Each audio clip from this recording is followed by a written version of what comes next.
You are listening to Missed Apex Podcast. We live F1.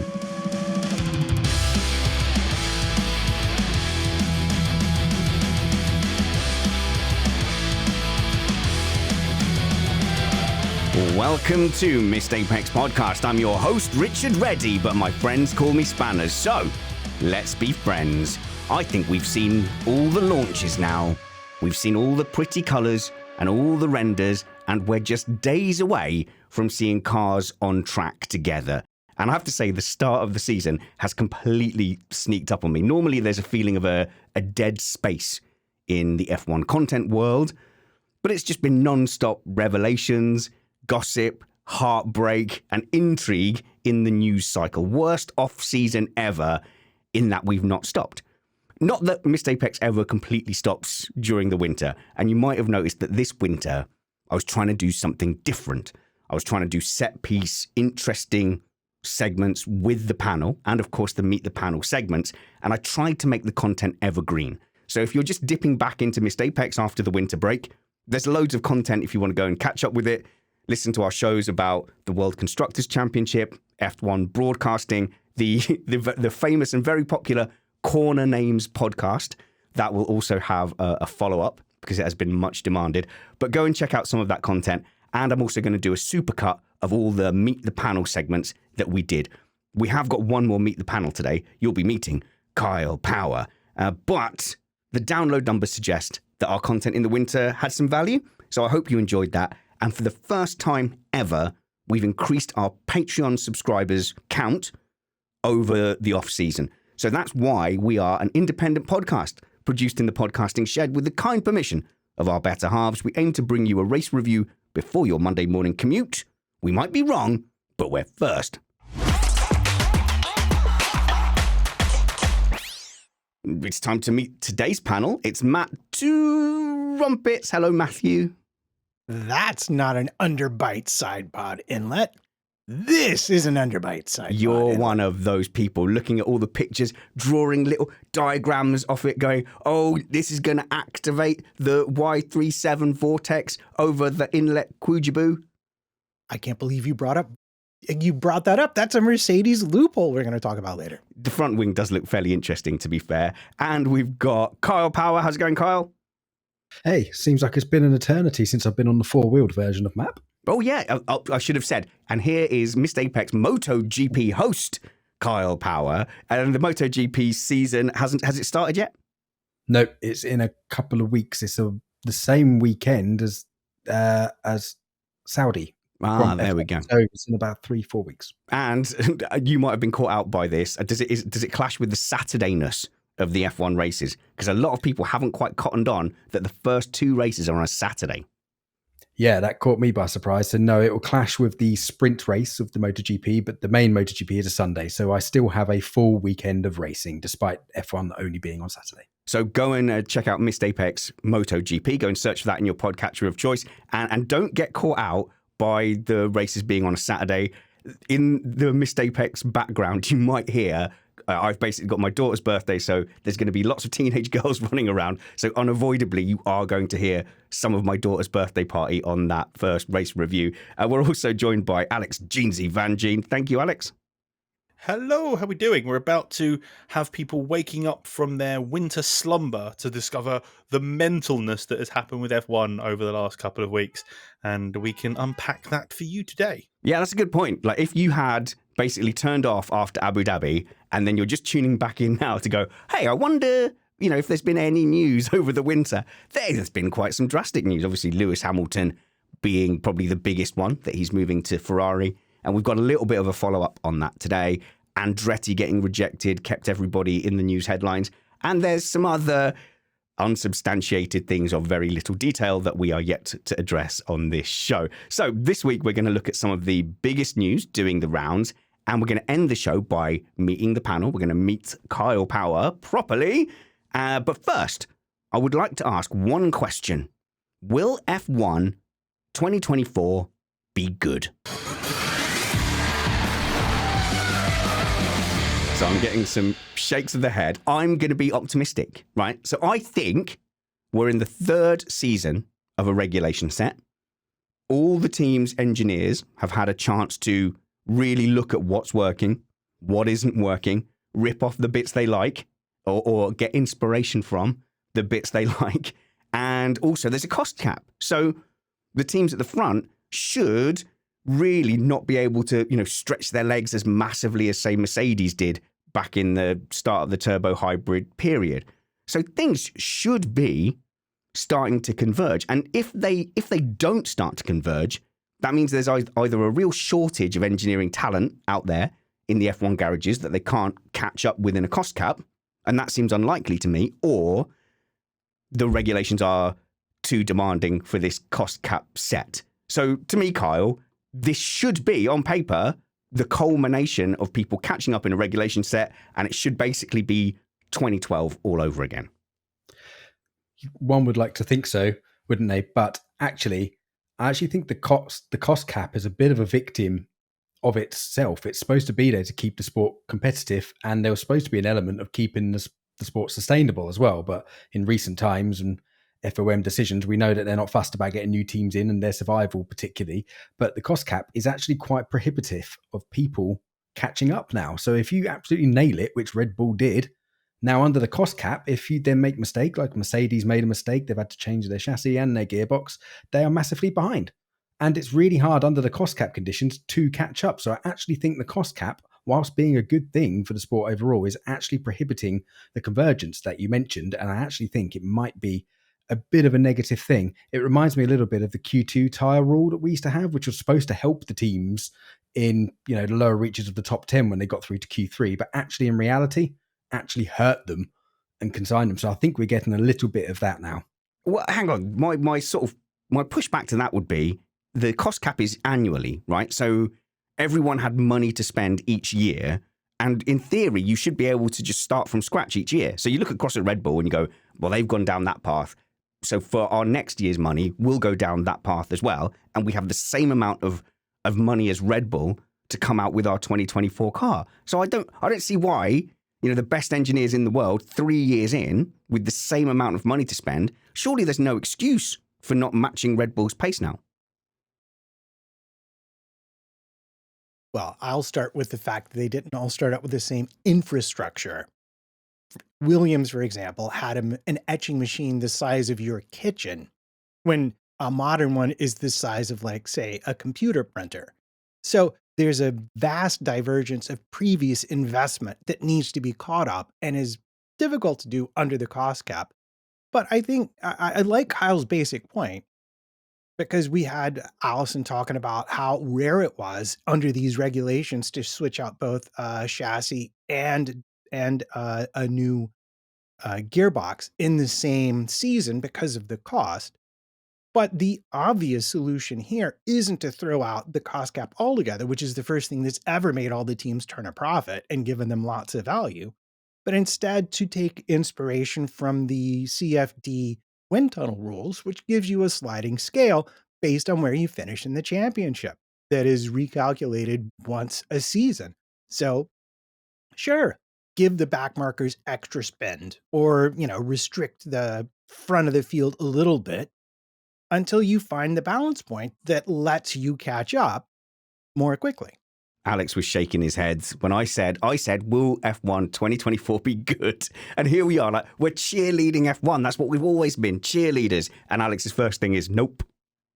It's that more case of where you talk about, should the other teams have caught up? I'm pretty certain Red Bull have been working on this car a while before the cost cap had properly come into use. So they had got quite a head start on this car. And therefore, because of the cost cap, it is difficult to catch up, I think, is more of the point. I jokingly say, no, it's not going to be good, because it looks like if last year's form is anything to go by, Red Bull are going to dominate again. But Adrian Newey has been talking this car down quite a lot. Has he? In every single... Yeah, he's been saying they haven't pushed as hard as he feels they should have done, and blah, blah, blah. Maybe that's because he's off to Italy and he doesn't care anymore. Let's get that rumour going. I love that rumour. Even though Adrian Newey actually doesn't have a huge amount to do with the actual final design of that car anymore, which everyone lauds him for. And I have that from an engineer inside Red Bull. he has nothing to do with the design of that car anymore.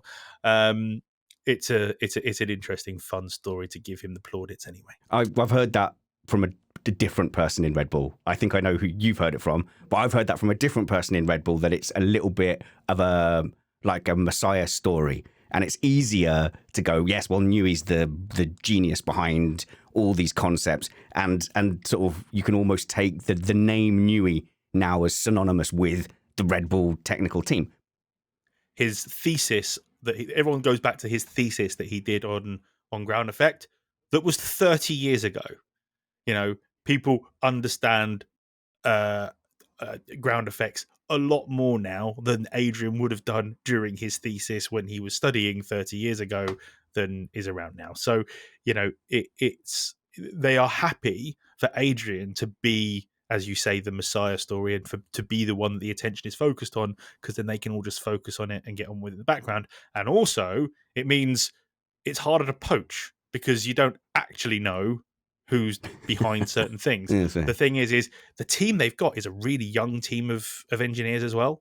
It's a really, really young team. It's not a bunch of they're not about to all retire then, are they? Exactly. It's not a bunch of old guys twiddling moustaches going, oh, that looks good. So a lot of this will 2024 be good is, will people catch up with Red Bull? So obviously bias is out on the table. If that was Hamilton and Mercedes out ahead, I'd be less bothered. But I'll pretend I'll do the Paul di Resta for the good of the sport. I hope that it's a lot closer. So, yeah, we're talking about whether the teams can catch up. Now, Adrian Newey's specific thing was saying, were we bold enough with a new concept?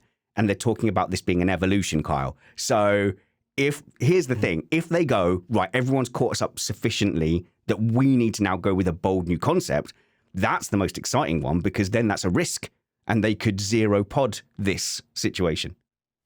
Absolutely. I was just about to say something to that effect. We saw some of the spy shots that have come out, and it looks like they've gone for the Mercedes style sort of gully duct things on their upper engine. Oh yes, yeah, on the top, yeah. Cover. So so it looks like they have gone away, and I'm sure Matt will get into this a bit later, but their side pod inlets are quite different as well. So fair play. They could have just done a true evolution of the car, looks almost exactly the same like Ferrari used to do back in the mid-noughties. They come out and go, we've designed almost every part of his car, and it looked almost identical to the previous years, the 2003 particularly. But it's fair play that they've done this. And as you say, yes, it can be risk, but also they didn't really do much to the previous car for the last half of the season. They had such an advantage, so they could actually turn their attention to this car and put quite a lot more resource into this car. So I still expect them to have an advantage. But like you say, if they've been quite bold, which they have, they didn't need to be. They really didn't need to go and change any of this concept. So fair play that they have. If they've got it slightly wrong, I think the pack might be closer to them, but I think everyone's expecting them still to be pretty mighty. It strikes me as odd, to be honest, that Adrian, of all people, is talking about a drastic change when pretty much every single one of his cars throughout his entire career has been a progression. All his cars have had the same DNA from when he started making them back years ago. And he's always talked about just progressing the car, evolution. For him to still say we should be doing something more bold is out of character, I feel. Yeah, bold, like using last year's Mercedes design. I mean, I do sort of love this because, of course, this year's Mercedes looks kind of a lot like last year's Red Bull. It really does. So it's just kind of a fun thing in general, but there's some important differences to last year's Mercedes as well. And we're really going to have to wait and see the cars on track.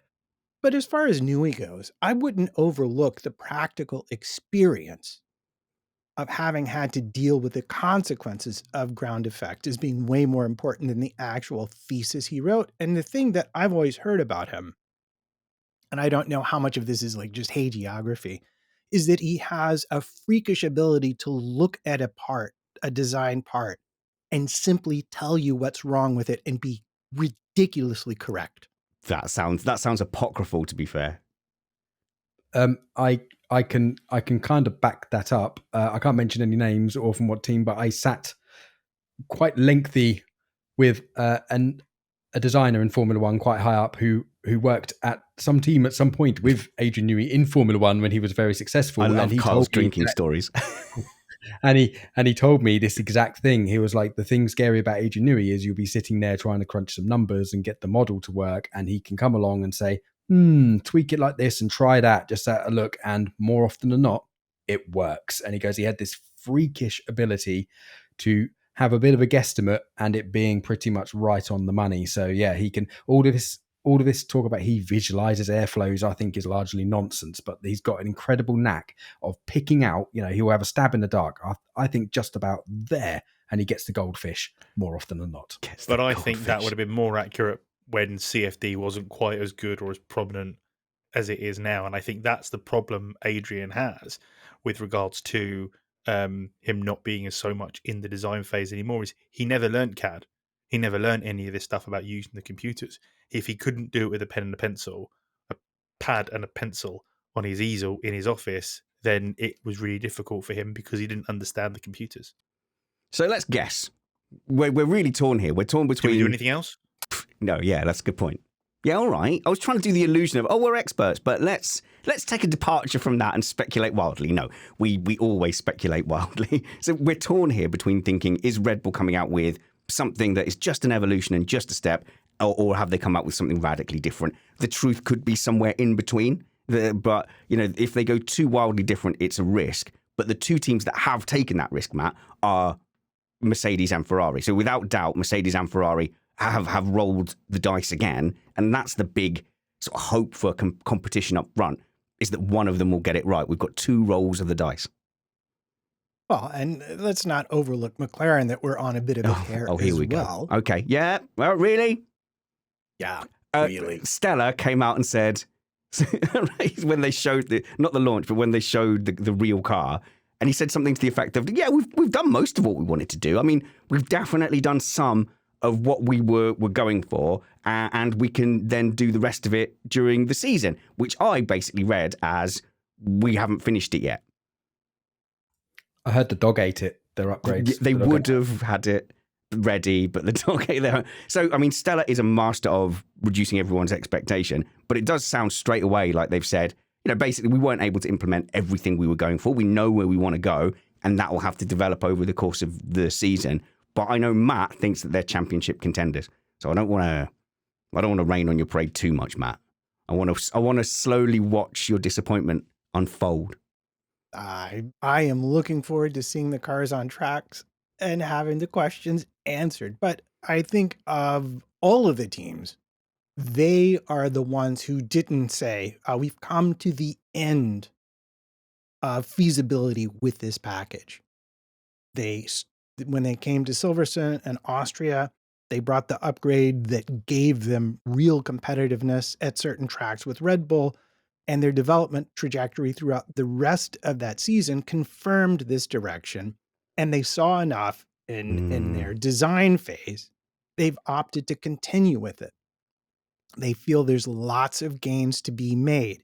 So that suggests that even if they didn't fully meet all of their development goals, that they in fact have continued to optimize this platform and should have a pretty competitive car from the off. And that's going to be different to the Ferrari and to the Mercedes, which are very theoretically that way, but have yet to really show themselves on track. I, for one, hope Matt is right, because I would love to see McLaren. Yeah. I would love to see McLaren at the front with Lando Norris leading Oscar, and them actually genuinely fighting for race wins, rather than just picking up the odd one if something goes wrong. If they can come out the blocks and be competitive straight away, as a old heart McLaren fan since I've been in the sport, that will be awesome as far as I'm concerned. So it's really interesting. I also hope that Matt is correct. I would love to see McLaren up there. No McLaren hate. And actually, I wouldn't do it anyway, because I think the most popular supported team among our patrons is McLaren. So even if I did hate McLaren, you wouldn't hear about it. No, but I really like McLaren. I actually like Zach Brown as well. I think he's a real character. I think that he would be my team principal to go for a beer and a steak dinner with. It would be, Zach Brown. No? Is it true that Zach Brown didn't have any money won Wheel of Fortune, funded his racing career, No. and that's where he ended up building his money from, and that's where he is. It's a story I heard the other day. I have no idea if it's true. Okay. I've got nothing on it, but he's been on Wheel of Fortune. Okay, but So I've seen a video of him on Wheel of Fortune. okay, but what you've done, I want to know if that story is true, because if it is, that's incredible. so you brought a story which you can't confirm, and it's either the I'm most asking. fantastical tale ever, or you've just wasted everyone's time. Did Zach No, because now everyone who's listening is going to go, "Is that true?" And they'll go do the have to look it Googling for me, because I don't like Googling. It's a shame we don't have live chat. Live chat would have helped us. We don't have that. We don't have that today. You've completely thrown me. I'll have a pee, please, Bob. I hadn't been thinking about it. It literally just popped into my I mind. had too much Reddit. So the way I see it, and look, time makes fools of us all. So if I'm wrong, I'm wrong. But the way I see it is that they messed up in 2023, corrected it, and then they were able to do their 2023 effort again, and they kind of got it right the second time. And then they were understanding that concept at a time where Mercedes and Ferrari had given up and were fully looking at the next concept. Now they're evolving still their 2023 concept, which should put them head of the midfield. It looks really great, but Ferrari and Mercedes have both got a 2024 concept that they're now going to push on from. And I would happily bet that Ferrari and Mercedes will take the step back ahead of McLaren. That you could expect that, but likewise, McLaren have a half a season head start over them. And McLaren, I don't see that. Explain that, Kyle. How does McLaren have half a season head start? That is the 2023 car that they were losing last year. Yes, but start on the concept, and then they could start bringing developments to help them for next year. So they know the plan that they were going to do, and that was a concept, and they can start working on it. Whereas Mercedes have had to make fundamental changes to their concept, and they're essentially starting again from scratch. Probably less so an extent with Ferrari, but McLaren could almost, some of the upgrades they're bringing at the end of last year could almost start to plan and help them for the following year, and they know what they're going to do. So they're more of an evolution rather than a revolution, whereas Mercedes are probably more of a revolution. So it might not be absolutely amazing straight out of the box, but come mid-season, I expect Mercedes to be on top of them, but I wouldn't be surprised if McLaren come out faster than Mercedes to start. And also, you would say is McLaren probably are more sure of where they are. So they know where they're going, then they know that direction. But let's say then that means the margin of error is smaller for McLaren. So McLaren could be at 8 out of 10, or they could be at 6 out of 10. But I think Ferrari and Mercedes, they've got a chance of being anywhere between 4 out of 10 and 10 out of 10. So can McLaren come out with a 2024 car, be faster than Red Bull, win the championship? No. Is there potential for Mercedes and Ferrari to do that if they do their best with this concept? Yes, there is. And that's the reason I'm more optimistic, because the range of what is actually possible for McLaren isn't as big as the range of what is actually possible for Ferrari and Mercedes. But obviously, I think it's more about whether Ferrari or Mercedes drop the ball as to whether McLaren finish P2. Matt, go on, Matt. Go on, come back. Come back at me. Come back. If you really want me to, I was going to phrase similarly what you said with regards to upside and downside risk. But I'll take it one step further. There were legitimate races in the second half of last season where McLaren was the second fastest car, inarguably. And I'm not arguing therefore with that. Means if all they've done is keep pace. No, this is frustrating. If all they've done is keep pace, there will still be races where they are the second fastest car. I find that argument so frustrating that their form last year, while they were still developing, their form over 2 cars that had packed up for the season isn't any indication of where they will be at the start of this season. I don't understand. Were they packed up at Silverstone? I don't understand the or logic. Austria? I think they were. I think the Mercedes was. If the Mercedes and the Ferrari came out looking the same as they did last year, you'd have a point. But especially the Mercedes look wildly different this year. So they've either had taken a massive jump forward, or then they'll just fall back and McLaren will just sit in that position because they've changed what they're doing. All right, Matt. What's that sneaky front wing that everyone's talking about with the Mercedes?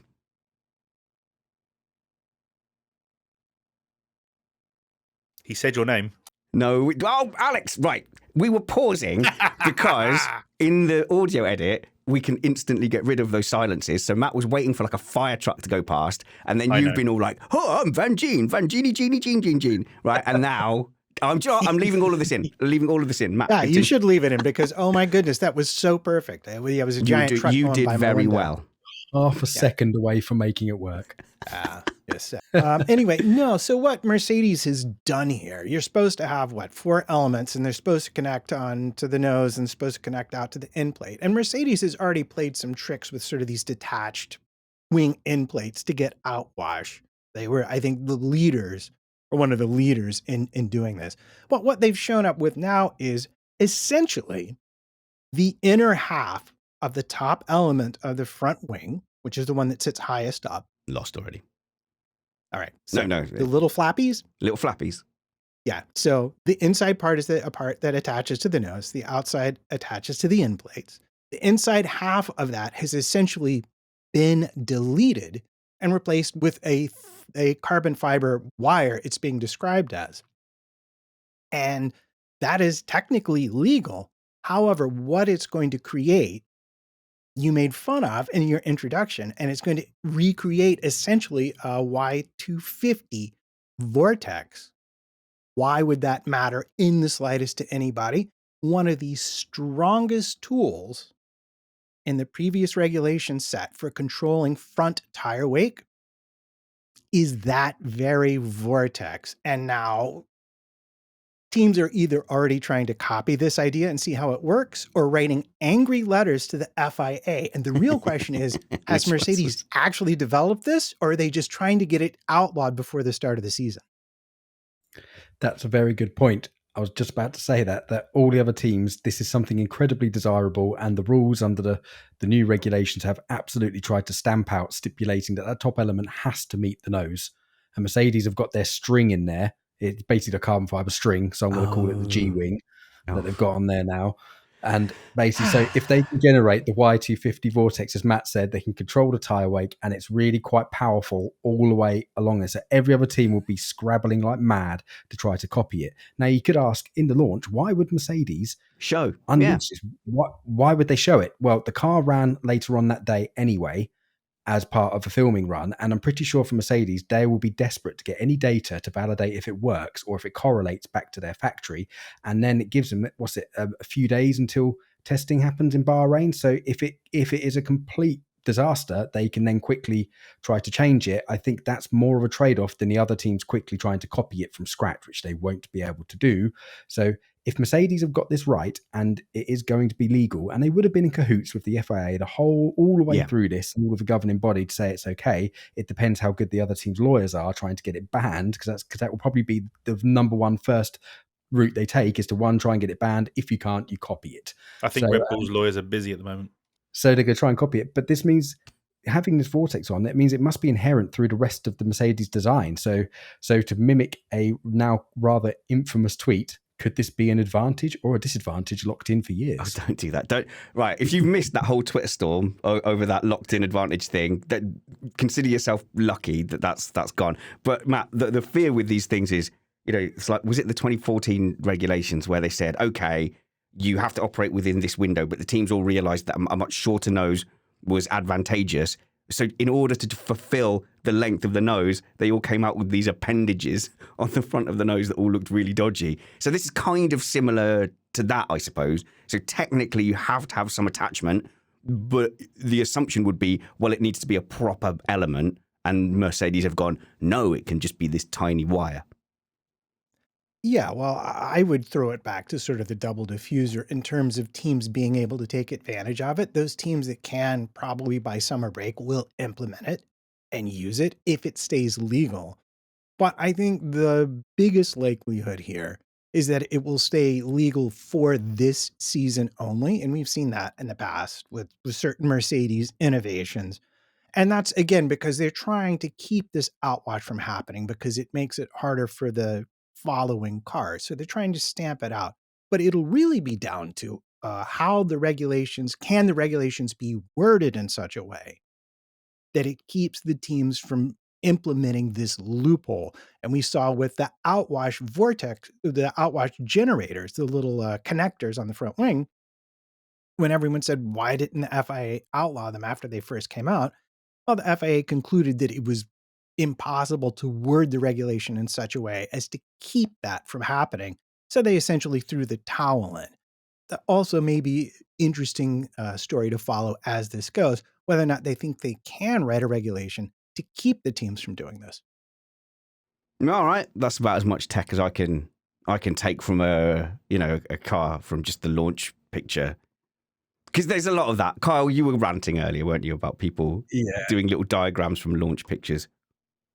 I mean, there is a place for it. There are a few people who I trust, and I will read them. But I do find it funny when you have the faux sort of Twitter experts will get a picture and will draw the squiggly lines on. And there are a few of them around, and they know what they're talking about. And some of them are really good, but there are an awful lot who don't and regurgitate the same thing, and it gets my back up somewhat.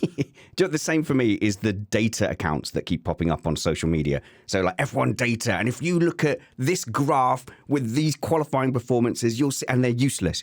All they're doing is they're pattern hunting, they're anomaly hunting. They have no predictive power, and they're more like fortune tellers or psychics, Kyle.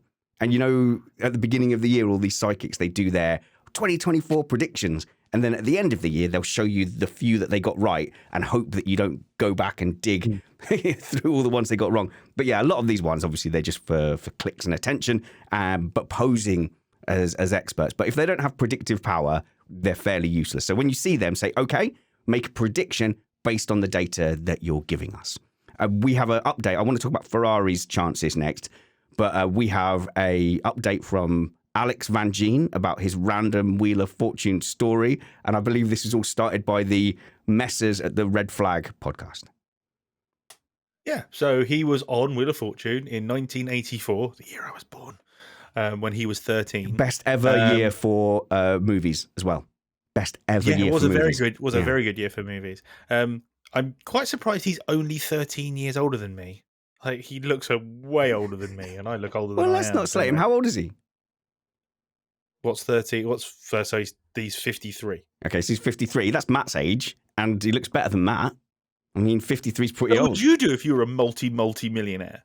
Yeah, if I was a multi-millionaire, I'd look 23. Yeah. Well, look, Zach Brown is... So this story that you've talked about, he talks about he was on Wheel of Fortune, and then the claim is that was 1984. Feels like yesterday, I won myself enough money to buy a go-kart. And now, to me, if he's crediting then his wealth to being able to buy the go-kart from Wheel of Fortune, to me, that's rich kid fiction.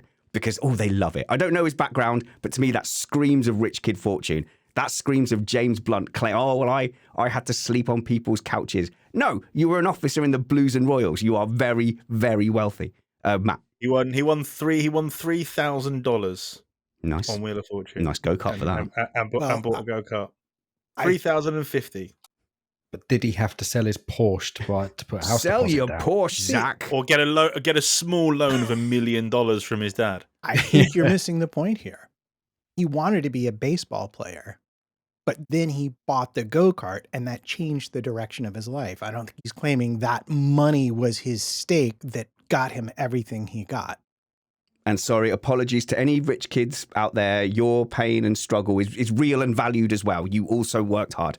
Well done. So, Ferrari, do they actually stand a chance? And so, I know, Matt, you were trying your gotcha. Had they given up by Silverstone? Had they given up by Austria? I think on the concept, yes. So, they had given up they knew Ferrari and Mercedes, because their target is Red Bull, they knew by that early in the season that they weren't going to catch up anymore. So if you think had they given up doing some upgrades, learning about that car, using it as a mule, had the hybrid already started, where they had the Franken car? Yes, I think by that point, they already knew that success was going to come, if anything, in the form of a 2024 car. So they are another team that is starting from scratch. Do we have faith broadly that Ferrari can build a championship winning car at all? So they've released their car. Kyle's wincing. They're a great team. They're the most successful team in F1 history. Are you telling me they can't produce a championship winning car?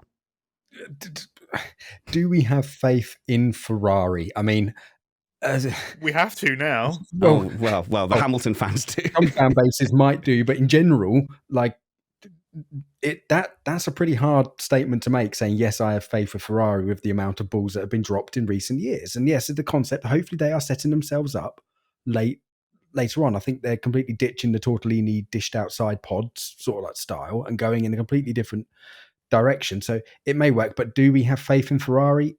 I think they have to re-earn that faith that we should have in them after the performances of recent years. So I'm going to say no, I expect it to be a little bit wobbly to start, but would like to think they'd get it together by the end of the year. So fascinatingly, we are now taking the only team besides Red Bull to actually win a race last season and saying we have no faith in them whatsoever. To win a championship, perhaps that's fair. To be competitive, well, it's an interesting thing that they've decided to do here.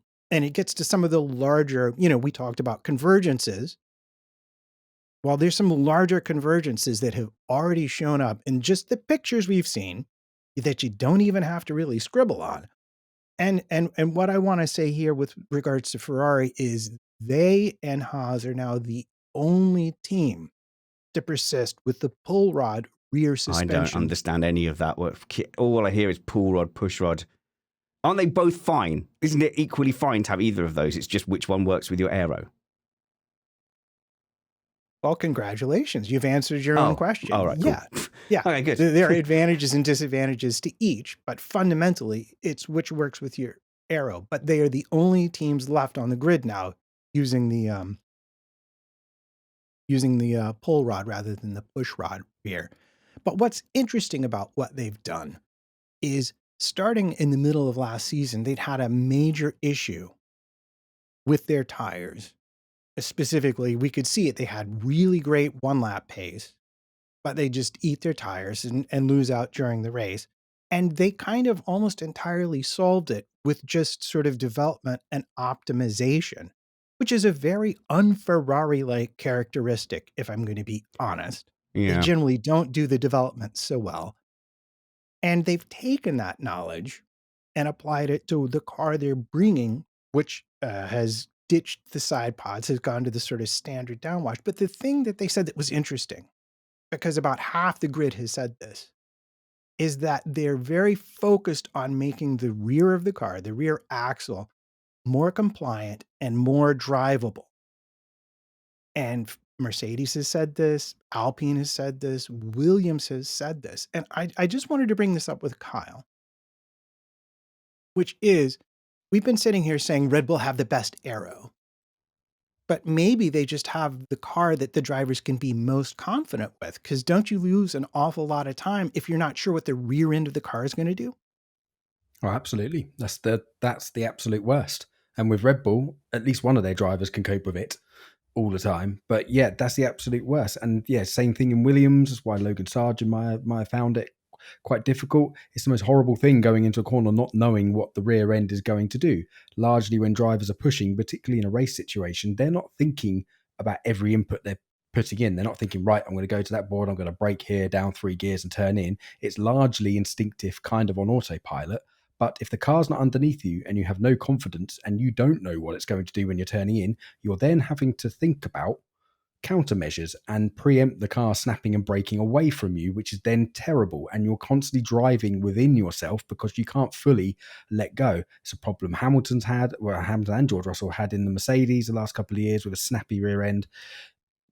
From a pure driving point of view, if you want to get to the end completely unscathed, you'd always want more of a slightly understeery concept. If it's just pure survival, you've got to do 100,000 laps, you'd take a bit more understeer.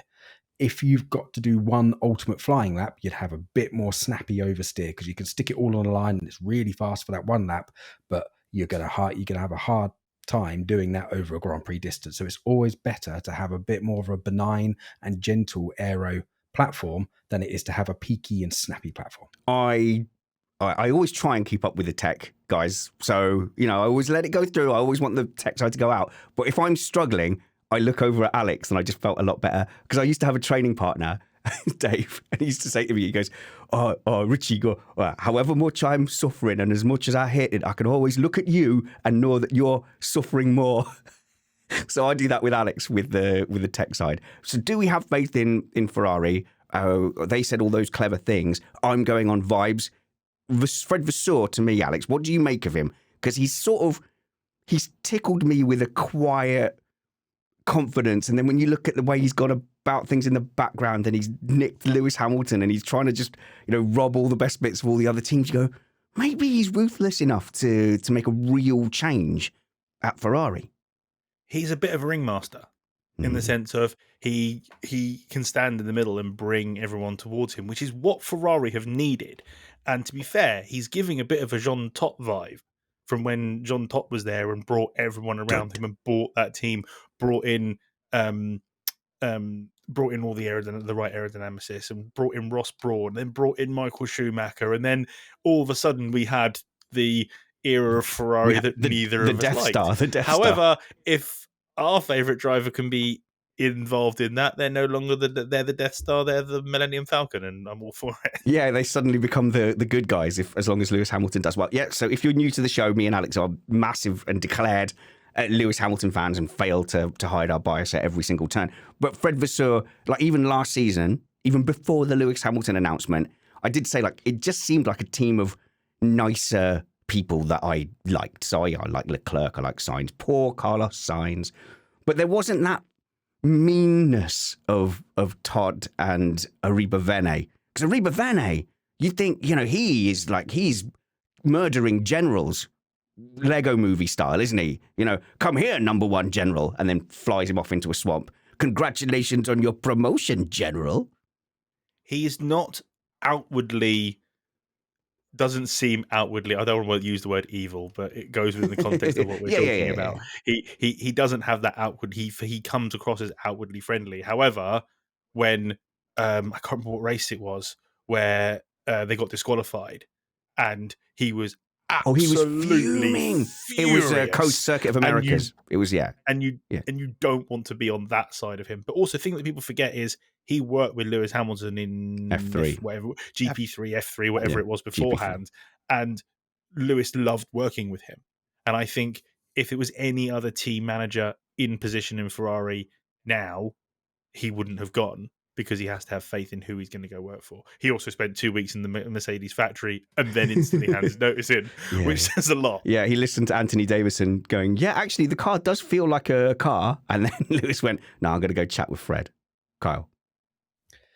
Yeah, the thing with Fred, and it's very much, I think you're very correct in drawing the comparisons. That's your mic. It needs to be pointing towards you, Kyle. There you go. You got it. Drawing the comparisons to Jean Todt, because he seems like more of a people person. And I've said this before on this podcast that Ferrari traditionally have a bit of a guillotine style management system, that if something doesn't go right immediately, the guillotine comes out and heads roll. That's the one. Yeah. So I'd like to think Fred is going to put that away, and he's gone to get his star driver now. He's got the backing of John Elkann, like the big sort of the CEO now, who's actually really making a lot of these things happen. And also, the rumors, as Alex mentioned before, I think he's trying to emulate and do a proper Jean Todt. If he can get Newey as well over there, he's going to bring all the outside people in, transform the team, and we could be seeing, the Death Star Dark Era returning, as you said, of utter Ferrari domination. But I think he's done good, and it seems good in that team. He seems more of a people person. So if there's continuity and stability, which is something we have not seen from Ferrari for many years, then that surely is a good thing. So he could be on the eve of his Todd era. How do we call it? Is Jean Todd? His Jean era? His Jean era. Okay, there's a bit of crossover here to the news I want to talk about. So let's get into some of the news stories by talking about the big dirty news. Big dirty news. So, of course, we did our breaking on Hamilton going to Ferrari. So there's a little bit of a follow-up on that and who knew what and who knew what when. But I'll have a question for us, Alex, as Hamilton fans. I think, this is Fred Vasseur's first car. And so this is the first Fred car. They should call it FV1, right? So how do you feel as a Hamilton fan? Like, do you actually want this car to be good, or do you want it to be developing slowly for a year, peaking exactly in March 2025? How do we feel? So when the news first came out about it, I did genuinely, I even tweeted about it, I did not know how to feel. I was lost. Because, like you, Ferrari have always been the big bad. I've never supported Ferrari. Never. But because of people coming in, especially their drivers, because I like both their drivers, both I great. like them both before they got into Ferrari, that helped soften them. And then Fred's gone there, and he seems like a decent bloke. And I know he's a decent team principal and decent in that managerial position. For then Lewis to go and leave Mercedes, but I feel like Mercedes have been stripped, and I don't. Will they always be a front running car? Yeah. Are they going to be the No, I don't dominant agree. force? Are they going to be the dominant force they once were? Maybe not. Could they just disappear and drop off the back and then end up like other manufacturers and disappear? Maybe. But with regards to what we want from Ferrari, I want to see Ferrari come out the blocks with something fighting. But when so Lewis has got a decent platform to jump into next year, but it's kind of irrelevant because 2026 is coming and it's all change again. Maybe. So we just have to hope for a I say we, Hamilton fans have to and Ferrari fans have to hope for a Mercedes 2014 revival, and that's kind of the way forward. But I don't want it to be a domination again. However much fun it is just watching your best driver rack up the points and rack up the wins, I do want it to be close. If we just have a battle between Ferrari, McLaren, Mercedes, and Red Bull, I'll be over the moon with that because it'll be a bit like 2012 again. And regardless who wins, and definitely, Verstappen comes out of that as champion in a 2012 style, that will be enjoyable, to watch. And I'm not a Leclerc or Sainz fan, but if you think of like the F1 ecosystem on the whole, Leclerc romps to victory in the back half of the season with a greatly developed Ferrari who suddenly are able to develop in season because of Fred, and he goes and wins the title. Like, that's perfect for Formula One as a company. So if this is WWE, what do you call the stars? I know is the heel the baddie, Alex? The heels are the baddies, and the baby faces. Is it the baby faces? Okay, so Max Verstappen he's the heel because he's too dominant.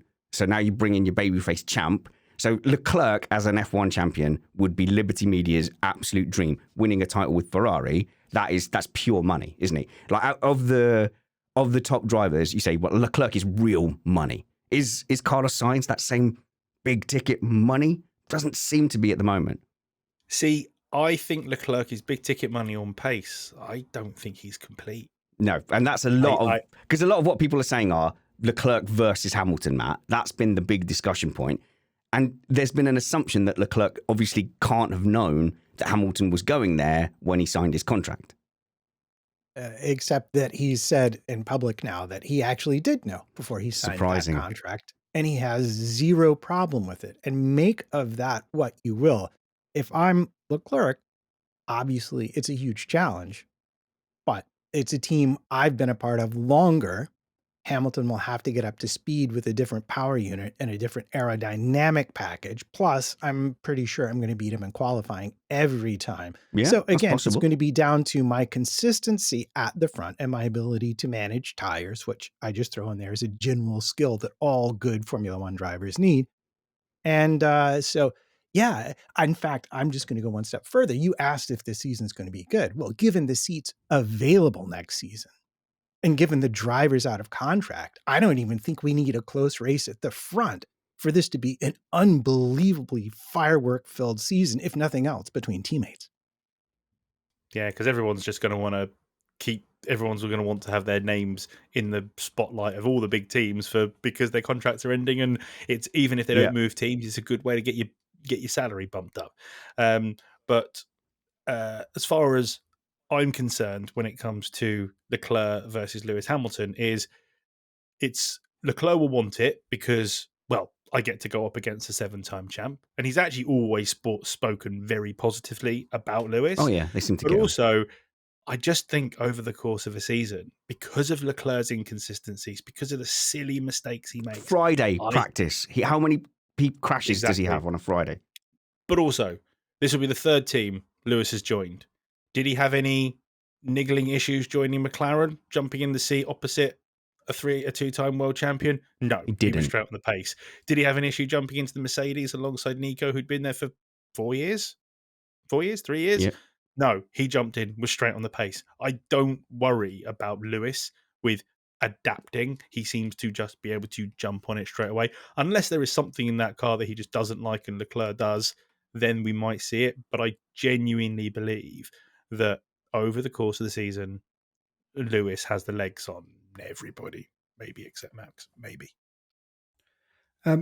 For Leclerc in versus Lewis, I actually think put yourself in Leclerc's shoes. You are a young hotshot. You should be in the prime of your career, and you are getting the world's most famous and most successful driver coming to your team, who is arguably, after what you've seen the last 2 years, in a bit of a weakened state, and you could even say maybe on the turn and the decline. Which Well, he's old. You don't He's know. older.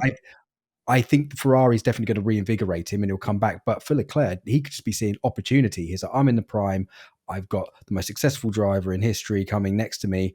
This is a brilliant opportunity for me to put him to bed and establish myself as a real, bright future star and a legend of the sport. So Leclerc's probably welcoming it with open arms if he's got the self-confidence that he portrays. And I don't think they can have any issues with teammates. Leclerc seems like a very nice chap. But And as Alex said, he always speaks highly of Lewis and he's never really fallen out too much with his teammates. He's never really sort of trash talked people or anything. He seems to be quite a nice sort of guy. Don't know behind the scenes. He might be very political. He might be a bit of a silent Prost. Who knows? But I think he's looking at this as opportunity and he should be rubbing his hands with glee. And my prediction, I think he'll probably maybe just edge Lewis for the first half of the season. And then when the pressure's applied, then Lewis can get a bit closer. But I'm actually expecting Leclerc to be on top of Lewis.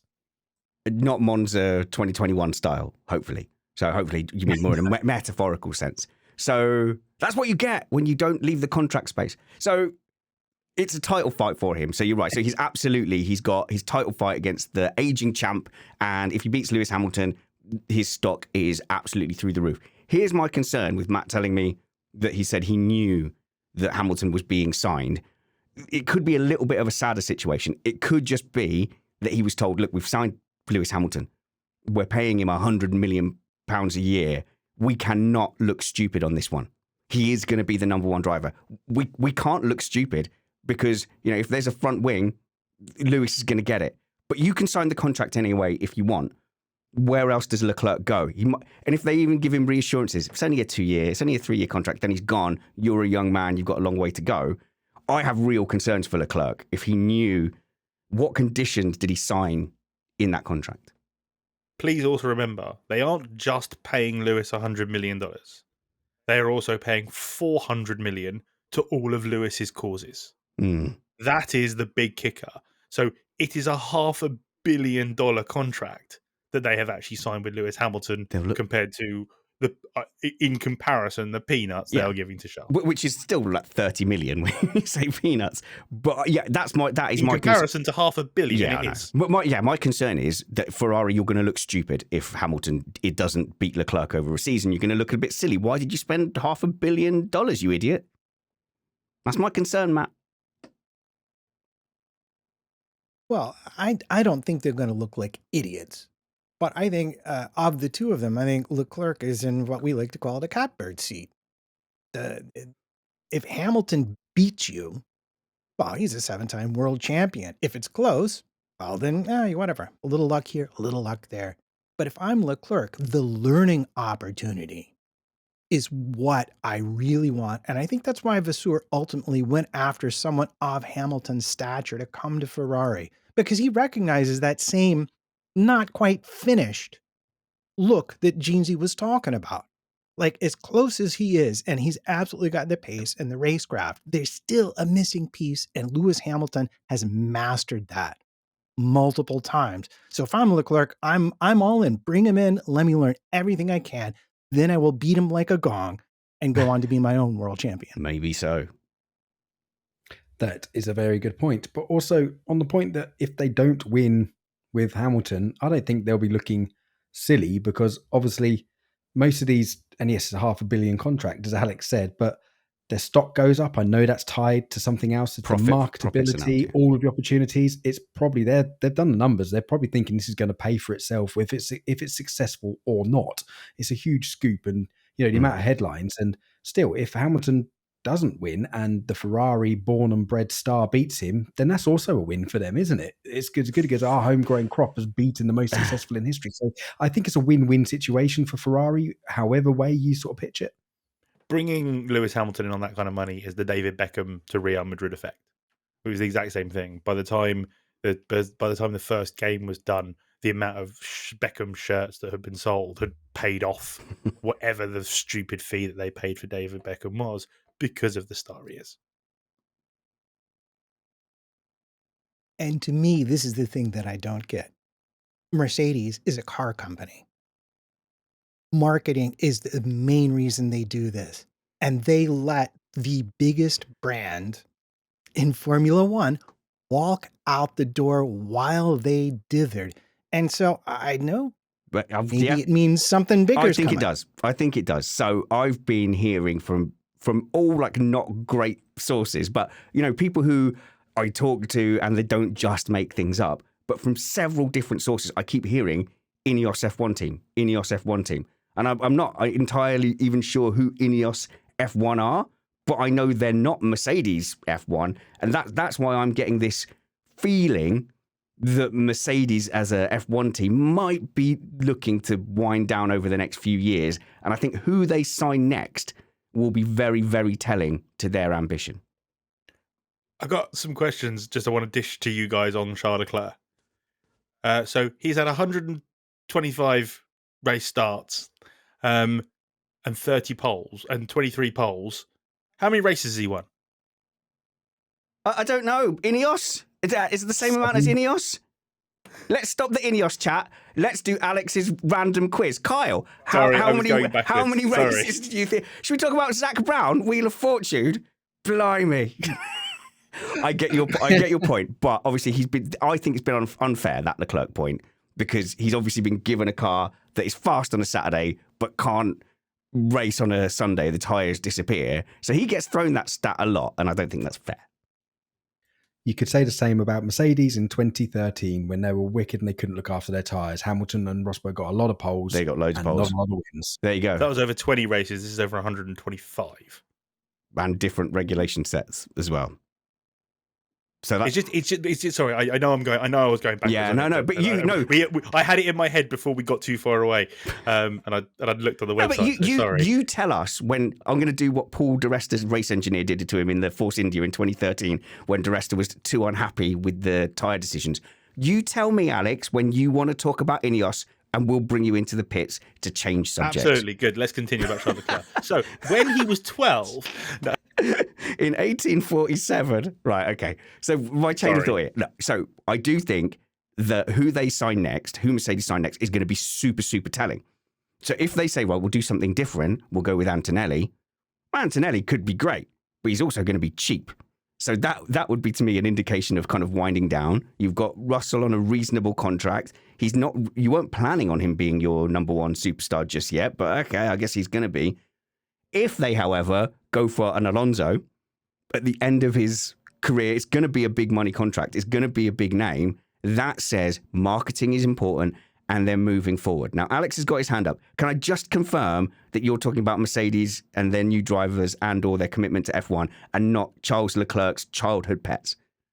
So with if they bring on Fernando Alonso, it just proves they want to go out with a bang because he will just explode that team. Because, I mean, the whole thing of, if you noticed, when he started at Aston, it was all love and everything was all that whole love and that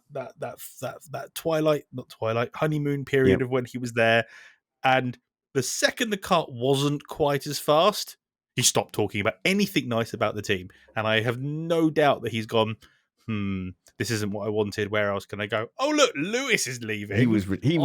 I'll go screw up all their the way that team works now and just mess everybody up. Alonso was 100% out the door. He was retiring for 2025, and then he's heard this seat's come available, and it's like ping. And now he's not talking about the end of his career. He's going, well, obviously I'd speak to Aston Martin first. He'd made this big thing of, I'm very loyal to Aston Martin. I would obviously speak to Aston Martin first, not I'm going to stay at Aston Martin. So he has definitely got his greedy hands on that, Kyle. Definitely. Oh, yeah, definitely. As soon as he's in there, he was probably calling Toto up and basically saying all the nasty things I've said about you previously, I didn't mean. Like, I actually really, really like you. Do you fancy a pint? All these sorts of things. But no, Mercedes, and to your point, like, what does it say about their driver lineup and what does it say about them? Also, what does it say about their commitment to George? So I think the most logical thing to put in there would be Kimi Antonelli. I mean, putting young rookies into cars has not gone too badly previously. We're thinking McLaren 07, Verstappen into the Faenza team in 2015. And that's a sign that you trust George Russell if you do that. That's a sign. Yes, they could, because they have invested in George Russell as the future. Now, you could say the last couple of years he's been somewhat underwhelming, but maybe this is time to be thrust into the limelight and they really trust him. If they go for an Alonso with the attached baggage coming in, that's a massive vote of no confidence, I think, on George Russell. And they think they might not be thinking that he is the star that can lead them through. So they're going to go for a stopgap in Alonso with the toxicity and the baggage that brings and potential ruckus internally. And then that's really interesting. Also, Ineos are a third owners of the team. So they do own 1/3 of the team, along with Mercedes AMG and Toto. So it could be Ineos Toto Formula One or Ineos Wolf, because it just Mercedes want to sell their third. Boom, that's going to be quite an easy transaction to do. Yeah, and this has been rumored for a while. I would say, I would disagree that what they choose to do has much to do with their view of George Russell, and has a lot more to do with the fact that essentially rookies don't get the testing they need to be able to manage tires over a Grand Prix distance. As good as we all know Antonelli to be, the fact that he could absolutely demolish the opposition in F2 doesn't mean anything. And I point at recent phenom Oscar Piastri, who didn't even score 1/3 of the points as Norris and had loads of extra testing. It's a peculiar skill that takes time to learn. If they're smart and they have the money, Antonelli goes to a Williams or another midfield team to learn for a year or two and then come to Mercedes. So I don't see that being a verdict on Russell, but I absolutely do see Mercedes dithering around with Hamilton's ass, given his marketing and brand power, as a clear sign that their time as a team, not as an engine provider, but as a team in the sport, are very definitely limited corporate horizons. So, as much as it sounds like Lewis Hamilton left Mercedes and went off to Ferrari, the more we hear about it, the more it sounds like actually Mercedes basically rejected Lewis Hamilton going forward. They might have been happy to do 23, 24, but apparently he wanted a 3-year deal in 2023. So 23, 24, 25. And they said, well, we'll do 1 year and then an option. Well, presumably Mercedes had that option as well. So it wasn't exactly the biggest sign of faith. And they weren't willing to pay his current market value. And which could make sense for Mercedes, because you think, well, part of that value was built up while you were with us. All those titles increased your value. What we've invested in that too. Why should we pay what is the market value? Ferrari, obviously, they see that market value externally and go, well, we're willing to pay this. Well, that is now Lewis Hamilton's market value. And, Mercedes weren't willing to pay that. And I think that's a lot of the reason, even in industry and engineering and companies, you often have to leave your company to get a pay rise because the company you're with is reluctant to pay you internally because they go, well, we brought you that way as well. So Mercedes rejected Hamilton as much as Hamilton left Mercedes. And I would be very curious to see what their commitment is going forward. Where are we on the news? Because Albon is another interesting one, Matt. I know you're a big Albon fan. He's been Peter Windsor's brilliant, isn't he? Peter Windsor's great.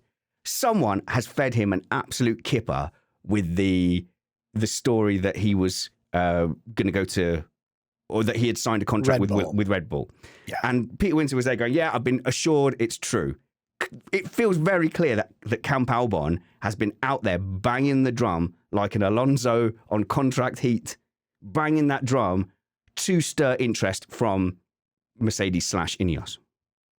Yeah, well, he would be one of many doing that. But I think there was a little more substance to this than just an Albon ploy. I think really what it is that Red Bull are beginning to look at the post-Perez era, and Albon having had extensive experience in the Red Bull and having done as well with the Williams as he's done, is naturally back on their radar. And the story, as I've last seen it reported, is that they are looking for an option for him post 25. They want to basically say, if you leave, you come here first. They want right of first refusal on Albon. I don't know if that's been a signed deal or if that's just an announced intention, but clearly these talks are happening, as they always happen between drivers and teams. I don't like it. I don't like this post-Perez talk. I don't know. You've all given up on him. And if unlike Alonso, if you think I'm giving up hope that Perez is going to beat Verstappen just because of 3 seasons worth of very strong evidence that he probably won't beat Verstappen, then you don't know me at all. And I'm hurt by that. I'm still hanging on in there. I'm not giving up hope because I never had it. Never had it. I was just going to say, I don't think Red Bull has seen Alonso's latest comments where he's announced that you can, in fact, race until you are 50 as a Formula One driver if you just have the right diet and trainer. No. Oh, Alonso, he's been going, oh, yeah, I went to the doctors. And in a Trumpian statement, he's gone, they've said I'm the fittest ever 42-year-old they've ever seen. And I think, why not carry on? Shocker. Yeah, he's Was like, it Rosberg's doctor? Yeah, with his super immune system. Yeah, but he's like, well, why not race until you're 50 if there's a Mercedes seat suddenly available? He's so funny. He's the funniest. To be fair to Alonso, in the recent interview he had, he does look great. To be fair, yeah. He's looking slimmer and sharper than he's ever looked. So to be fair, he does look great, despite the fact I can't stand the pain in the backside that he is. But I really want him to go to Mercedes, because if he goes to Mercedes and gets absolutely annihilated by George, I will be the happiest George Russell fan that there It won't ever happen. is. I know you love George. I will bang that drum so much harder for George Russell if I see him really, really shaking up Fernando Alonso. That won't happen. I know you like your George Russell, but Alonso goes and beats Russell, surely, all day long. Alonso's not as good as he tells everybody he is. Might He's duped be. Everyone talks about everyone talks about Horner as being a gaslighter. There isn't a bigger gaslighter in Formula One than Fernando Alonso. It just so happens that the things Alonso's saying are true. I believe him, Carl. I believe him. I'd love to see it. I'd love to see him go to Mercedes, and I'd love to see the dynamic and how the inevitable fallout will happen after, or how Alonso reacts to George Russell behind him calling for strategies that are going to only serve him and not for the team, and how that's going to go down internally. Because, in George's defense, he's trying to really put his flag in it and just say, look, I'm beating Lewis Hamilton, I'm doing this. When if Alonso goes there, the games, I think, being played between them two, that would be George Russell's team. I would love to see that play out, because I'd probably, if you put them in there now next season, I would probably, I'd put money on Alonso beating Russell. However, also seeing Albon go to Mercedes and see that friendship disintegrate into thin air, because obviously they've been buddies their whole lives, they've raced together their whole lives, but a bit like with Lewis and Nico, I can just see it completely imploding if those two go together, especially because they're both really nice guys. George is obviously a bit more gritty than Alex, and Alex is quite calm, but I believe if anyone can rattle your cage, it's one of your best mates beating you on a regular basis.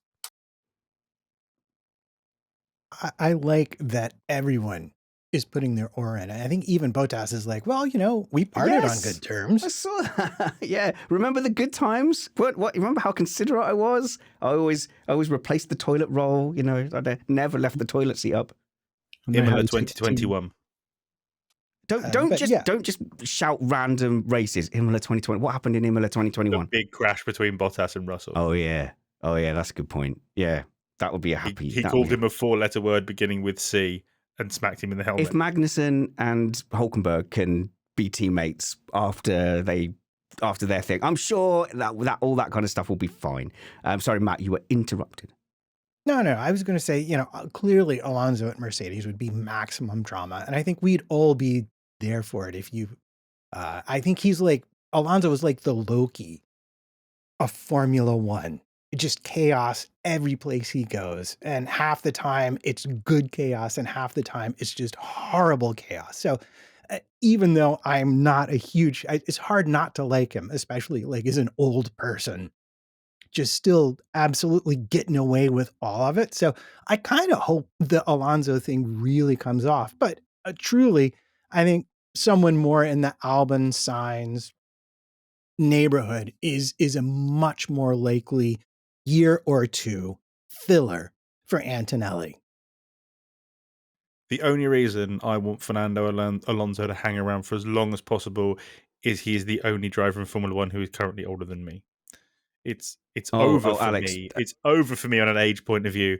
Once, like it is for you two, Spanners and Matt, that the guy is older than me, and I'm happy with that because then the next oldest is Lewis, and he's a year younger than Raikkonen was my one. When Raikkonen retired, that was it. I was like, I'm probably not going to be a Formula One driver. And also then we got a bit more news about how Carlos Sainz saw things. So he knew for a while that he was out. My curiosity here is it not so much based on ability but politics? So Carlos Sainz kind of stood up for himself a lot in the car. And does that get a point where you overreach or you lose the garage a little bit? Or is it just unlucky that, they had to pick one once they knew Hamilton was coming? So I don't know. You see things like stop inventing, that kind of thing. And you go, oh, did he make too many moving noises as well? So I wonder whether he just wasn't the Ferrari guy as much as Leclerc was in the eyes of the team.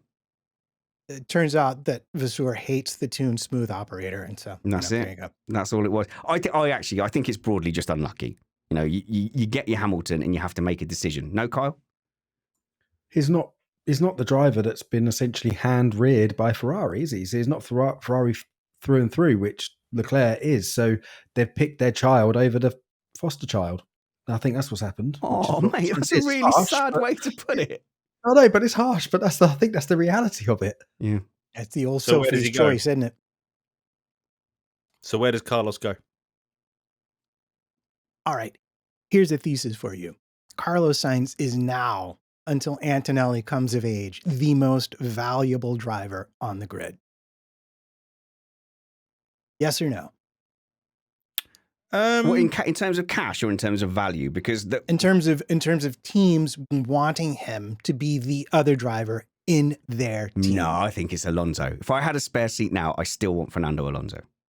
He's a really strong, reliable pair of hands. He's not going to throw it in the fence every race, and he will just bring in points for you. Is he going to be your team leader and bring you wins and bring you those wins and those championships? Probably not. But is he really, really good, solid? It's a bit like when you've got in my world, for example, you got a salesman, you put them on a patch, you can just leave them there, they'll get on, they'll do their job, they'll bring their number in, and you won't have to worry about them, coach them, do anything, and they'll just get on with it. He's a reliable set of hands. Is he someone that's going to go and really grab it for you? I don't know. So he's like the Matt Trumpets of Ferrari. So if I need to go for a wee, I can say, oh, Matt, there was a new wing element or something on the Sauber, buy, and then I can go and make a brew. 10 minutes later, he's still talking about vortexes. Yeah, well, the point that I would make about Sainz is you've got Alonso is maybe the only driver I can think of who has been at more different teams with more different power units and been that successful. And that's why I think he has value that a lot of people don't see. He's gone into every team he's been kicked to and has been almost as good as the best driver, if not occasionally better. Hello, Lando. And yeah, I know Lando has gotten better since, but you see my point here. If I'm a team that needs a really good driver, I think Sainz is your best bet for getting close to 100% of what your platform can offer. That's fine. It's really interesting who Mercedes end up getting, because I think they're in danger of having their car not having its potential maximised in 2025. So there is that potential that on race pace on a Sunday, if they don't have that top tier Sunday driver, they're leaving stuff on the table. And so who can you get that you know is going to deliver on a Sunday? You're right. Sainz will deliver, but honestly, I think Alonso's the pick. But you're going to have to pay. You know, obviously Alonso's going to be as desperate to go there as they ways. are. Yeah, and you're going to pay emotionally. You're going to pay the gilded price of having Alonso in there stirring stuff up. But I think Norris has been locked down. And if you look at Sunday pace, Norris is that guy at the moment that all the teams will want, and McLaren have done a great job holding on to him. And so that sets us up nicely for going into testing. And I can't believe we are already at testing. And testing is just a brilliant thing to watch. Is it televised this year? There's only one test, 3-day test, isn't it? And it's next Wednesday, Thursday, Friday, something like that. Yeah. 21st, 23rd. I love watching the testing. I love sitting and guessing. I think the important thing when you're watching the testing is the reliability of the laps. If you've got a car that goes out there and does 1,000 laps a day, you sit there and you go, oh, okay. They've got their platform, they've got their stuff together. Don't look at the lap times, don't get sucked into lap time analysis. Well, it's great, isn't it? You can sit there and watch them sort of build up on a slow build. It would be a shame if somebody decided to force a sprint race in the middle of testing. Sprint testing. Sprint testing. A slow build, isn't it? Yeah. Testing's not entertaining enough. We've got to do sprint testing. Exactly. I love that every single year I go, right, I'm not going to look at, don't need to look at time. Just want to watch the cars, listen to the drivers, and by the end of the first 5 minutes, oh look, they're fastest. No, stop it. Stop it. Yeah. No, it's fine. It's look, now they're fast. No, stop it. Yeah, definitely testing's fun. Yeah. I love it. Don't come to any conclusions from testing, but then join us in coming to definite conclusions after testing. I think that's part of the fun. As long as you know that it's not real, there are some things you can test, and I think you can see when a team's in trouble and when a team loses testing time and they have unreliability. You can go, what? Something's not quite clicking at Kick Sauber. Yeah, in 22, remember, everyone was pretty much outraged when any of us said, we think Mercedes are looking really wobbly. And I sat on the podcast after our post-testing review saying, yes, I genuinely believe they're in trouble. It looked horrific. And it wasn't just that. Horrendous to drive, and everyone's like, get out of here, you're an idiot. Of course they're going to be the Death Star. And they were just being like absolutely dismissive, and we were absolutely bang on correct. Well, in 2023, you could see the dynamic between Toto Wolff after he'd seen, had obviously over winter been going, don't do the 0 pods again. You're sure now? And then day one, he was charging in with like the biggest I told you so. No one else from Mercedes was put in front of cameras. It was just Mike Elliott, and he was there with beads of sweat going, it'll probably be all right on the next day. I think we're going to be okay. And then obviously he was promoted out the way. So there's definitely things you can tell from testing. I think my favorite thing that I've heard in this run up to testing is that occasionally launch cars on their filming day have been set out next to heat lamps to finish curing the composites. So you see a bunch of heat lamps in the garage, you know that thing has just been delivered. But the biggest reason not to trust anything you ever see in testing, I think, comes to us from McLaren. And they showed up one year, I forget what year it was, and they were like double diffuser faster. Like they were so fast, no one could believe it. Turns out they put a suspension part on upside down and had an illegal ride height. That's why they were so fast. And they turned out to be absolutely mid the rest of the season. So always remember, they don't even have to run legal cars in testing. Yeah, that's true. Okay, brilliant. But we will look forward to it. And our regular season content kind of starts now. So we'll definitely have some kind of testing review. We'll always have some kind of program on a Sunday. And we'll get back into the live streams now as well. So if you're new, you can join us on generally 8 p.m. unless the race is later. Generally 8 p.m. on a Sunday for a race review. We do it with a live stream on YouTube, but we have a live chat with our patrons. So if you want to join us at patreon.com/missedapex, link in the show notes below. Join us there in that forum, and that forum becomes our live chat. And also you'll get an ad-free feed as well. So please do consider supporting us. And thank you so much to the patrons who are supporting us currently. We are getting to the end of this show. So this show is over. So we'll play the bumper to show that it's over. Because we have a very strict policy of 1 hour. We never want to go over the 1 hour limit on Missed Apex podcast, ever. That's a metric hour, right? It's a modern hour. Yeah. Okay, so we can't go over an hour. So this is like a separate bit where all through the winter, I've been getting you guys to meet the panel. And it's not going to be about F1. So today, I want you to meet Kyle Power. Welcome to the shed properly. Hey, Kyle. Hey, I'm honoured to be invited on and talk about my mediocre life. Yeah, well, it's not mediocre. I think, in fact, Kyle, I would say that you have lived a life less ordinary. I'm not going to grill you on all the aspects of it. All I would say is that you are on my Missed Apex top tier list. That if we want to pick a city and we're going to spend the weekend and we're going to really hang one on, I think like you're there, Matt's there, Christian, Uncle Steve, and you. I think that's the big squad for the city weekend. Alex, of course, as well. Oh, Alex is so sensible. Yeah. Alex is a nerdy swat. You enjoy your life, Kyle, and you, like me, you're good at a lot of bar games. Yeah. Oddly, maybe that's an indicator to a misspent youth, but yeah, love my pool, love my snooker. I've been playing a lot of snooker recently, just for about a year now. I used to play pool competitively in the leagues, and we went out and had an awesome pool session, and you completely hobbled me by getting me very, very drunk and then annihilating me at pool.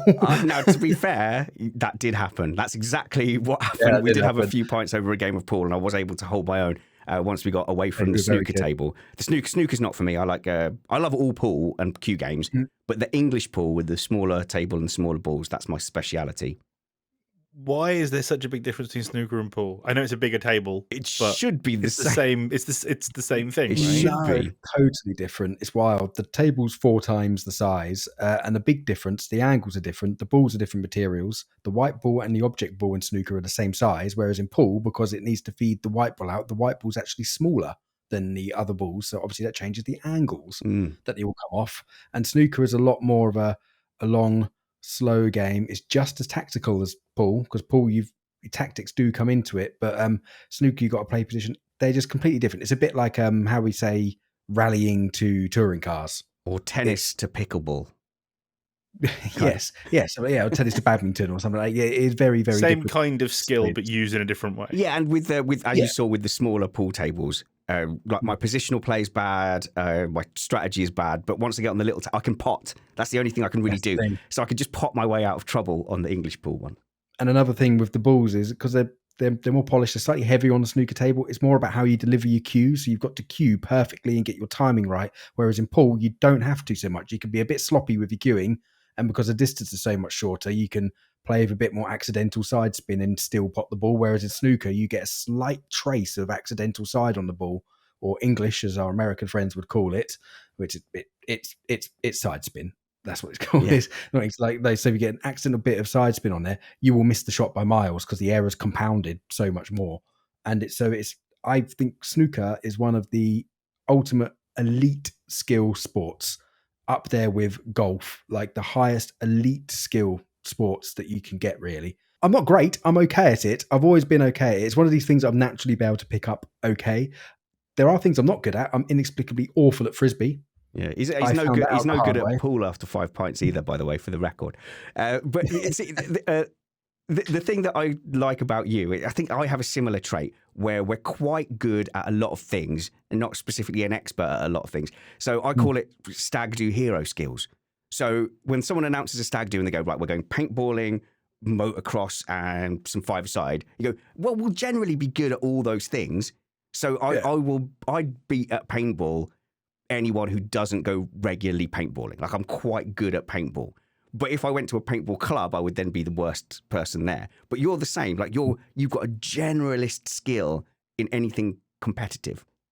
Yeah, sort of a jack of all trades, master of none type thing. Like I've often found, and it's not me sort of being arrogant by saying it, just sort of happens, I tend to pick things up very quickly to a decent level and then generally sort of plateau. So this sort of happens with with things like this, other things we can sort of go and get good at, like going karting and stuff like that. You realize when you do something that you've got a bit of a natural aptitude for it. But yeah, like I said, there's some things I'm terrible at, like frisbee and swimming, as I found out rather embarrassingly the other day. When I'm swimming, I went into the slow lane with all of the old people. That's my lane. And I'm in the middle and I'm inhaling water. It's the first time I've been swimming since I was a kid, and I'm inhaling water. I'm struggling, and there's these old deers floating, like bobbing past me, like caning me, almost helping me to the side. I felt like an absolute That's because you were in their element. It's the same with things like park run. If you go to park run, I think, I could do a 5K, okay. You go to the park run and you see people boulder past you that you wouldn't think, like, you see someone who's really heavy but they're good at 5K, on they go. A retirement age lady, straight past you. And then one guy didn't look fit at all and was pushing his child in a pram and overtook me. And you go, that is humbling. That is, but I'm in their domain. I'm in their club, aren't I? So that's the thing. So swimming, you were in their club. It is a sign of a wasted youth, though, Kyle.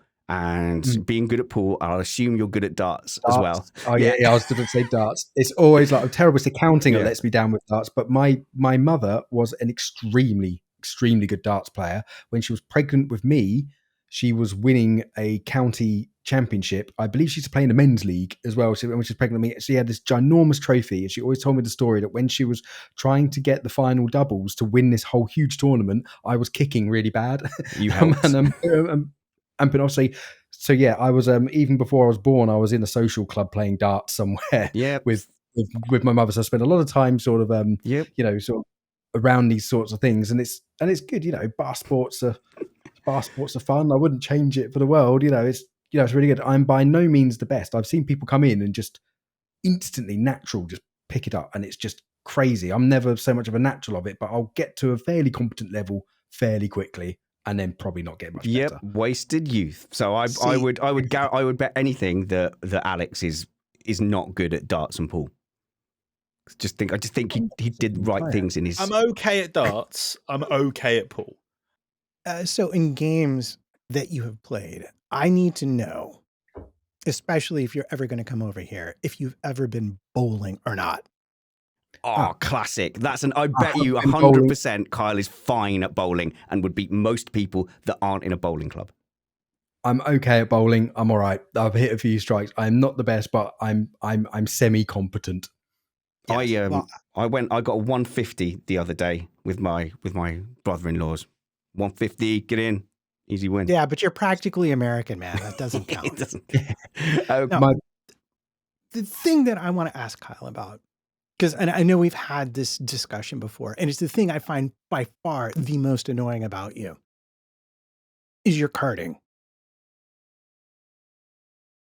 Why are you so good at it compared to me? This bugs me a lot. That's mainly experience, but I'm in a weird sort of thing that I started super, super, super late. But by the time we met and we'd been karting, I'd done an awful lot of karting and various racing afterwards. So that's kind of why. But I started super, super late with the karting. I could never afford it when I was younger. I went karting a few times on the summer holidays where the rich kids would go off on the school-sponsored school trip, and then the council would put on stuff for the scummers like me who's left behind, and their parents can go and dump them at the council, and then they'll take you on to activities. And there was twice we got taken karting, and I absolutely loved it. It was at an awful place called Haverkart in Haverhill, which no longer exists, and it was a complete dive, but I absolutely loved it. Haverhill no longer exists? Oh, phew. Finally, someone's done something about Haverhill. But you started late, but you're still better than Vangeen. We've never conclusively got to that. It's pretty damn close. How does the argument go when you talk about who's the best out of you two? We don't really approach it. The last time I was actually at competitive weight at Buckmore, I beat him. Yes, that is true. I hate Buckmore. That is my anti-track. I hate that track so much. But yeah, I just started super late and never realised I didn't kart for like years and years and years. And we were at work, and I worked with quite a few people who one of them raced super bikes at the time. It was like a bike race, and they're all the lads were going, and they were giving it the large. They were like, "Oh, yeah, you'll come along, but we're well quick. You'll never beat us." And I sort of stayed quiet. I was like, okay, I think I like karting. And I turned up to Red Lodge, and we'd done one of these Grand Prix things, and I just destroyed everyone. It was like pole, fastest lap, won every race, and then lining up on the grid, the dummy grid for the final, the race director, the guy come over called Carl Vella. He's an absolutely lovely guy, and this is a very very like the office style no thing. Professionals. Yeah. You should try Formula One, mate. But no, basically he come on and now there's the car, and he goes, I've got a bet with Ryan, who's on like the first post there, that if you start last, you'll still win. Do you fancy winning me a Snickers bar? And I'm just like, okay, I'll give that a go. Why not? I'll start last and try to win the final, and end up doing it and winning it, which is quite nice. And then he said, come along and try karting, our championship thing that we've got. And I was like, I don't have a car, I don't have my suit. What? He was like, no, you just turn up. It's once a month. It's 45 quid. Just turn up and race in our championship. And this just opened up an entire world to me, which I had no idea existed.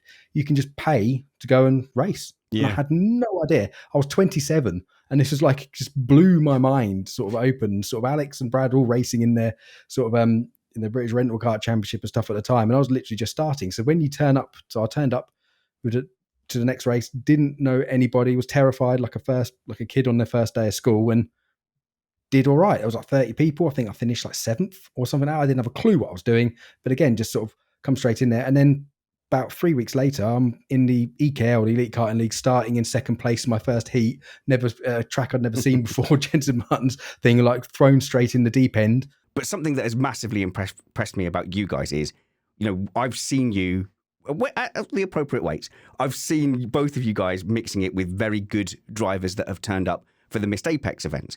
And before I did the Missed Apex events, I thought I was going to be quite good at karting. I thought I was fine. I'd win the stag do karting or the work do. And then you guys are just at this high level.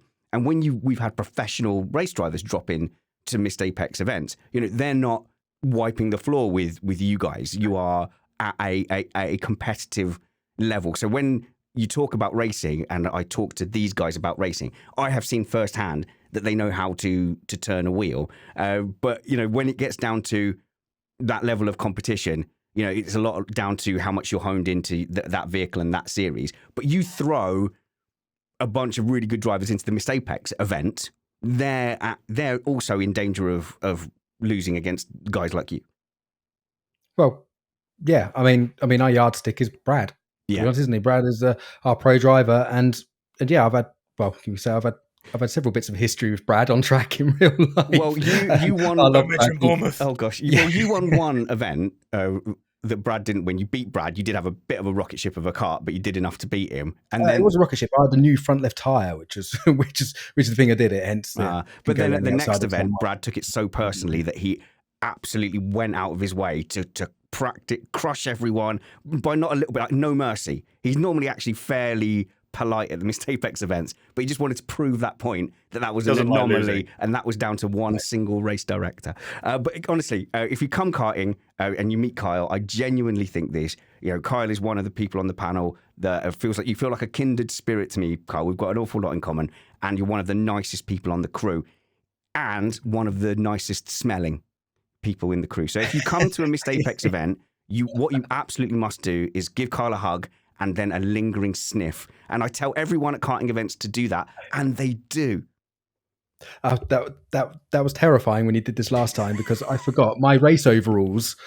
I've been driving race cars all day at a Palmer Sport Day, and then went and tested the very next day a classic TKM. So I was out testing a TKM all day in the heat. My overalls were drenched with sweat. I told everyone to smell you in the bag, and it was about like several months later we come to do this, and I took my overalls out. There was actual mold on the inside of them, and I stank to high heaven. This is after you just told everyone to come and smell me. So I'm trying to wear these overalls. I'm trying to go and borrow deodorant and just drench myself in deodorant. I felt super awkward. I was trying to keep my distance from everybody because I stank of mold. Well, my line is always, I know he looks like he would smell, but he actually smells great. You need to go and check that out. I smelt how I looked. All right. Do we have time for one final Kyle story before we go? Obviously not sensing I was wrapping up, so go ahead. Well, I did put it in the chat and ask, but here we go. Kyle, you told me this story, so if you don't want to tell it, that's fine. But the story of the MotoGP race and your lucky undies. Oh yeah, well this wasn't a MotoGP. It was a British Superbike race, and I had something called my lucky race day pants, and I can't go fully into the story because it's slightly X-rated, but I ended up in possession of a pair of underwear which was a particularly unique shape from a very particularly unique Frenchman called Edmond Leblanc, who I believe is still out there somewhere on his last night in the country. So basically, I ended up with his underwear, and for whatever reason, I messed my washing up, and I had to go to Snetterton at the last minute to Marshall down on the S's at the end of the Revet Straight. This is like the old Snetterton, but there's a big old long straight, and basically I ran out of underwear, so I had to have Edmund's underwear, and they were the most uncomfy pair of boxer shorts I had ever worn. They were all the wrong shape, so whenever you walked or tried to have a couple of steps, it was like instant wedgie. It was terrible. You had to keep stopping and rearranging yourself. Now, I was at the end of the straight. So if you know Snetterton, there's a big old long straight. The superbikes are doing about 180, 190 miles an hour before getting on the brakes for the S's under the bridge. And there's a runoff road which goes straight on from the straight as the track goes left. So I was on the barrier on this runoff road on bike pickup. So you're either a bike or body pickup when you're a marshal, sort of like that. So I was on bike pickup.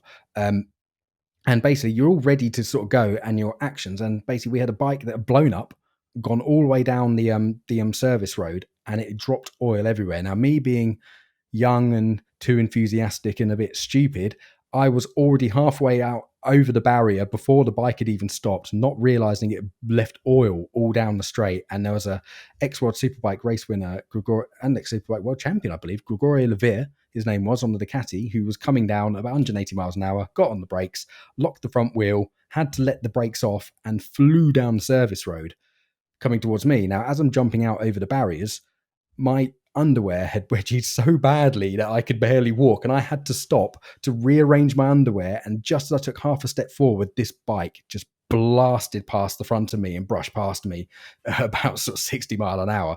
And if I hadn't have stopped and rearranged my wedgie, I would most likely be hit full on by that bike and be dead. So forever then, they were my lucky race day pants. And I always wore that pair of underwear and was constantly in a constant state of wedgie for the rest of my marshalling career.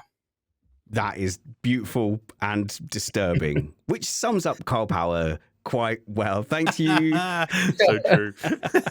Thank you to my panel. Go and follow them at Alex Vangeen, at MattPT55, at Carl Power F1. All those links will be in the show notes below. And follow me, of course. I'm the best one, at Spanners Ready, Richard Reddy, on Instagram and Facebook. I think the next time we speak to you will be either when there's a sensational breaking news story that we've skipped past for the past few weeks, or it will be to see how the shiny cars look at testing. Until we see you next, work hard, be kind, and have fun. This was Missed Apex Podcast.